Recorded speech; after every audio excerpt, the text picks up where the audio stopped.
कई बार आप बहुत ही अच्छी तरह से अपना वर्कआउट फॉलो कर रहे होते हैं, अपनी डाइट भी अच्छी तरह से ले रहे होते हैं, आपके प्रोटीन, कार्बोहाइड्रेट्स, मिनरल्स वगैरह सब अच्छी क्वांटिटी में आप ले रहे हैं, लेकिन आपको ऐसा फील होना शुरू हो जाता है कि जो प्रोग्रेस आपको पहले नज़र आ रही थी वो प्रोग्रेस अब बॉडी में नहीं हो रही।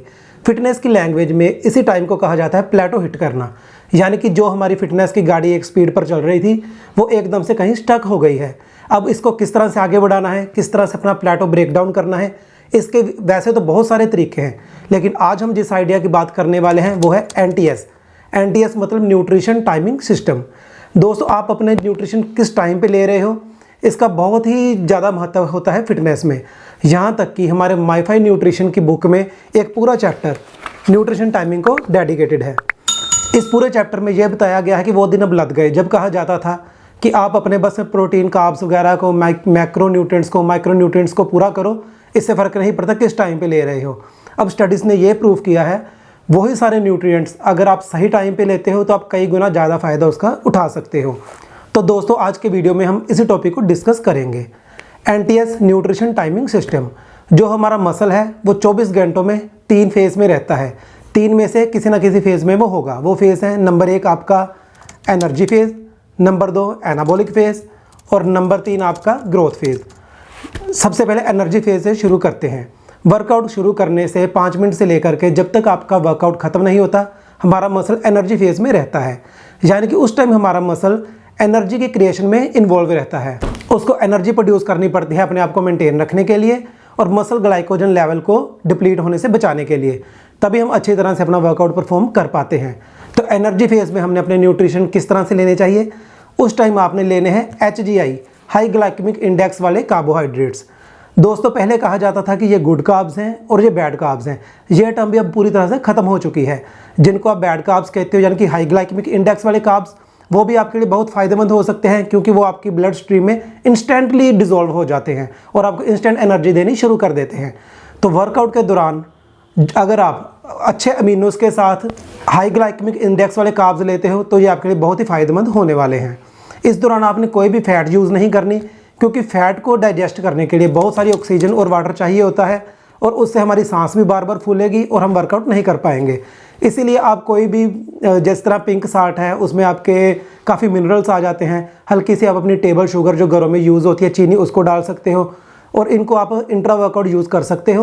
ये सबसे बढ़िया टाइम है HGI यूज़ करने का, जिससे कि हमारी परफॉर्मेंस बढ़े, हमारा मसल ग्लाइकोजन मेंटेन रहे और हम ज़्यादा लंबे समय तक, ज़्यादा टाइम तक अपने वर्कआउट को परफॉर्म करते रहे। इसके बाद जो अगला फेज़ शुरू होता है वो होता है एनाबॉलिक फेज़। एनाबॉलिक फेज़ शुरू होता है आपके वर्कआउट ख़त्म करने के अगले 45 मिनट तक।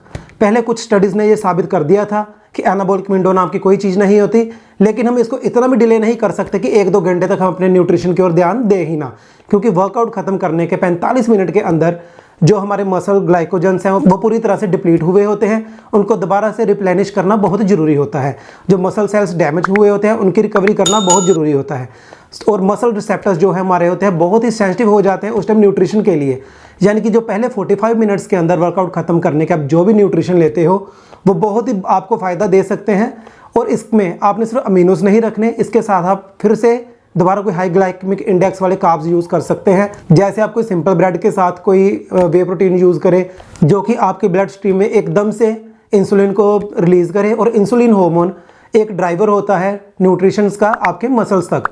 दोस्तों, अगर आप इसको 45 मिनट से ज़्यादा डिले करते हो तो मैं यहाँ एक पिक लगा रहा हूँ, अब इसको देखिए। इस पिक में क्या दिखाया गया है कि वर्कआउट खत्म होने के 45 मिनट के बाद बहुत तेज़ी से मसल रिसेप्टर्स जो हैं वो इंसुलिन रेजिस्टेंट होते जाते हैं, यानी कि वो उतने अच्छी तरह से न्यूट्रिशन अब्जॉर्ब नहीं करेंगे जितने के पहले 45 मिनट में करते हैं।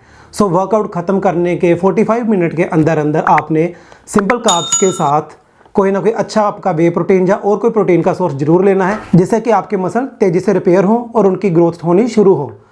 अब इसके 45 मिनट के बाद जो अगला फेज़ शुरू होता है आपके वर्कआउट ख़त्म होने के 40 मिनट बाद से लेकर के अगले दिन वर्कआउट शुरू होने तक, ये सबसे लंबा फेज़ है, यह है ग्रोथ फेज़। अब इसमें क्या क्या चीज़ें मैटर करती हैं, इसमें आपकी रेस्ट मैटर करती है और आपके न्यूट्रिशन अगेन बहुत मैटर करते हैं। जो ये 18 से 20 घंटे का टाइम पीरियड है इसमें आपने लेने हैं कम्प्लेक्स कार्ब्स।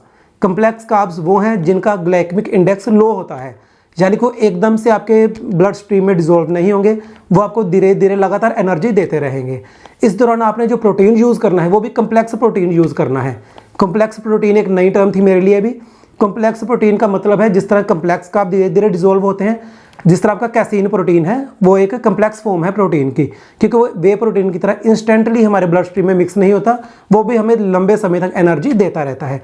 सो आपने ग्रोथ फेज में अपनी स्लीप पर ध्यान देना है, कम्प्लेक्स कार्ब ज़्यादा यूज़ करने हैं और कम्प्लेक्स प्रोटीन यानी कि कैसीन प्रोटीन ज़्यादा यूज़ करना है जो कि देर तक आपको एनर्जी देता रहे। सो इन तीनों तरीकों से इसी तरह से अपना अगर आप न्यूट्रिशन रखोगे तो आप अपना प्लेटो भी ब्रेक डाउन कर जाओगे और आप अपने गोल मसल गेन या फैट लॉस इसकी तरफ ही आसानी से बढ़ोगे। अगर आप में से किसी भाई को इस चैप्टर का PDF चाहिए हो तो आप मुझे इंस्टा पे मैसेज कर सकते हैं। आप इसको खुद भी रीड करके देख सकते हो कि आप अपने लिए क्या फ़ायदा कर सकते हो। ये मेरी इंस्टाग्राम ID है, आप इस पर मुझे मैसेज करना, मैं आपको इसका PDF सेंड कर दूंगा। वीडियो देखने के लिए आपको धन्यवाद। मिलते हैं अगले वीडियो में।